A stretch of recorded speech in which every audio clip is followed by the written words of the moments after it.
Good morning, good afternoon, good evening. This is Alan Burgos from the hashtag Walk with Land channel. Welcome and welcome back to our channel. Okay, so before we start our conversation, let us honor our subscribers. Let us check the subscribers that we have. They are now 6,426 subscribers. Medyo kumukonti yung ano natin guys ha. Keep on subscribing, keep on sharing, keep on watching. Thank you so much. God bless you all. And if you are not yet subscribed to our channel, please do it so now so that we can be able to maintain and sustain our channel. Thank you so much and God bless you all.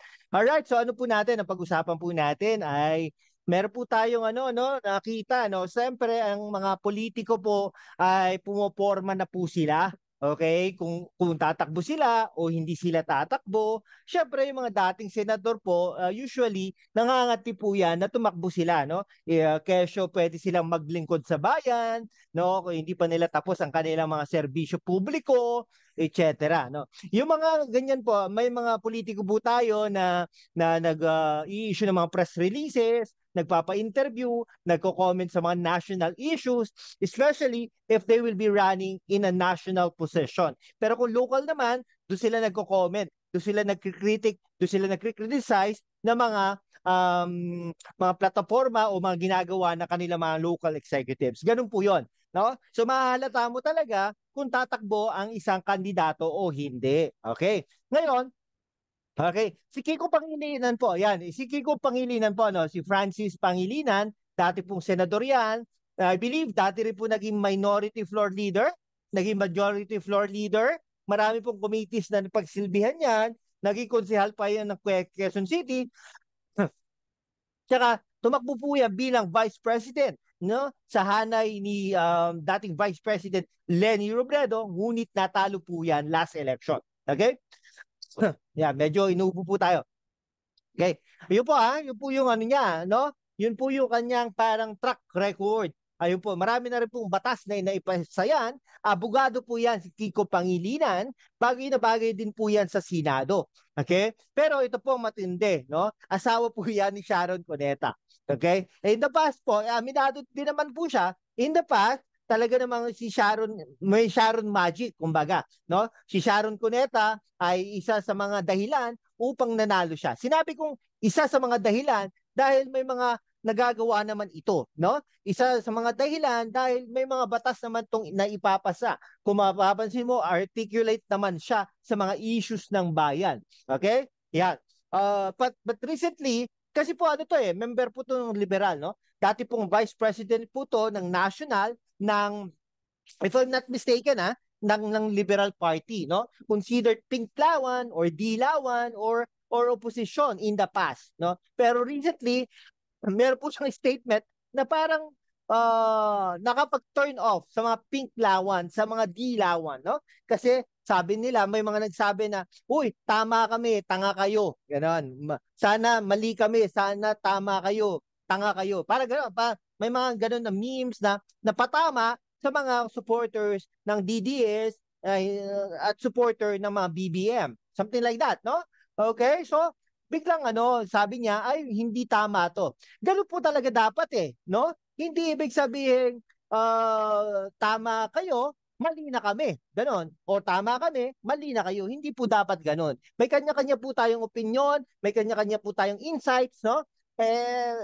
Na-elect na po di ba? Ang dito is magtulungan tayo, no? Tingin ko parang naging strategize si dating senador Kiko Pangilinan. Okay, sabi niya, hindi pa tapos ang kanyang plataforma, makakatulong pa siya sa mga batas na pwedeng ipasa for the agriculture, kumbaga, no? Yan. Yung mga pag sinabi nating agriculture, may yung poultry, yung farm, yung babuyan, mga gano'n, no? Not only that, mga bukuhan, basta no with regards to farms. Pero nowadays, hindi lang mga doon, no, kundi yung tao mismo, yung mga kalsada, yung market itself, yung middleman, mga ganyan, no, yung merkado, kumbaga, no, yung mga fertilizers. Ang dami, no, nagkakaano pa nga di ba? Yung parang minsan nag-hoarding pa ng bigas, ng mga sibuyas, ng mga nagmamahal, no? There were times na nagmahal pa, no? Yung sili kumbaga. no? Kung nag-invest ka ng sili, no, after couple of months, kikita ka na, milyonaryo ka na, kumbaga. Pero ano lang po 'yon, exaggeration lang po 'yon. Oh, ako po ano, pero nagpapalit po ng strategy si Kiko Pangilinan. Kasi in the past, kung nakikinig kayo sa ating mga programa in the past, kaya po nanalo si BBM at si Sara Duterte ay dahil na-turn off sa mga pinklawan, dilawan. Ba? Ayun yung mga Vico Soto, kumbaga, Kiko Pangilinan, Trillanes, no? Pero ngayon, nagtataka tayo, nagpalit siya ng strategy. Baka naman may nakapagsabi siya sa atin, uy, sabi ni #WalkWithLand, hindi dapat ganito. Okay? So maraming salamat. Dating Senador Kiko Pangilinan, nagpapalit ka na ng strategy. Dapat ganun, no? Kumbaga, anong may offer mo sa bayan, pero at the same time, hindi mo sasabihan mo yung mga kalaban mo ng tanga, bobo, hindi kayo, hindi dapat ganun. Okay? So tama ang strategy mo, ano? Dating Senador Kiko Pangilinan. Mabuhay ka. Okay? Ayun. Tingnan nyo, dyan sa Pasig City, di ba? Cute lang eh. Sorry po sorry po. Pero ano po, no? Meron pong, pero di-discuss po natin yan sa ibang mga panahon, sa mga ibang araw, no? Ayan, yung go bag, no? May go bag ka na ba from Pasig City? Pero ano po no? Parang may ano bang ibig sabihin? Dapat may nagsabi sa kanya, no? Good mayor, no? Ano ka naman, no? Huwag tayong masyadong dahil dapat yung tamang laman ng go bag, kumbaga. Go bag din, I do not know kung ilang piraso, ang laman kaliit lang, no? Pero yung go bag na yun, parang nakita ko, parang pwedeng yun, no? Pwedeng pag kunwari bumaha dyan sa Pasig, pwede kang lumutang, kumbaga, no? Something like that. Pero hindi po 'yun ang parang sobrang basic laman ng go bag na 'yon. No? Pero syempre pasalamat din po tayo, naisip po niya 'yon. Pero sinabi ko po sa klase ko 'yun diyan sa Pasig. Sinabi ko po 'yun, no?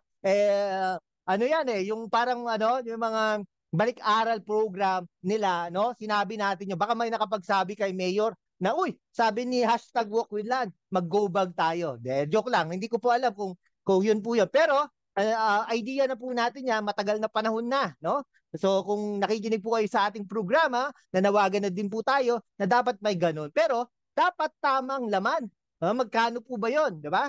Kasi ang go bag, may mga pagkain pa yan, may mga ano pa yan, essentials, etc., no? May kailangan pang damit yan, no? Kung pwede, mag-provide ka pa ng satellite phone diyan, etc. No, gastusan mo na, kumbaga. 'Di ba? Mayaman naman kayo, Pasig.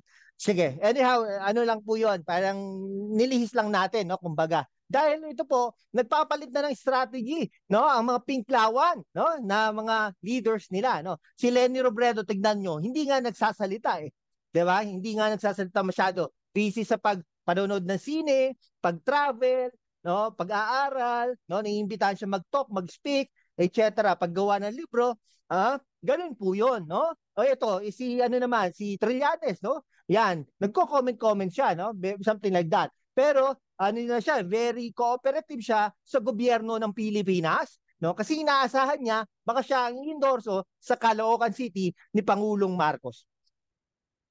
Okay? So ang inintay ka lang natin Pasig City, no? Pasig City, sana baguhin mo naman ang sistema mo, no? Sana maayos mo ng maayos ang Pasig City nang talagang totoong maayos.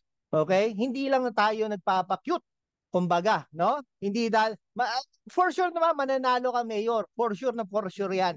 Okay? Pero sana isipin maging broadened din ang utak ng mga supporters na hindi lahat ng panahon tama ang ginagawa mo. Okay? Sige, hanggang dito na lang po. Maraming salamat po, guys. No, kung hindi ka pa nakapag-subscribe, mag-subscribe ka naman. Dito po, no, ang komento nyo po ay napakahalaga. Okay, kahit ano pa 'yan, no? Against or hindi, pabor kayo sa aking mga sinasabi o hindi, no? I-correct nyo o hindi, pwede, okay lang, no? Kung nag-agree kayo, okay lang, no? Let us just thank our international and local subscribers. Thank you so much. Keep on subscribing. Mahal ko kayo.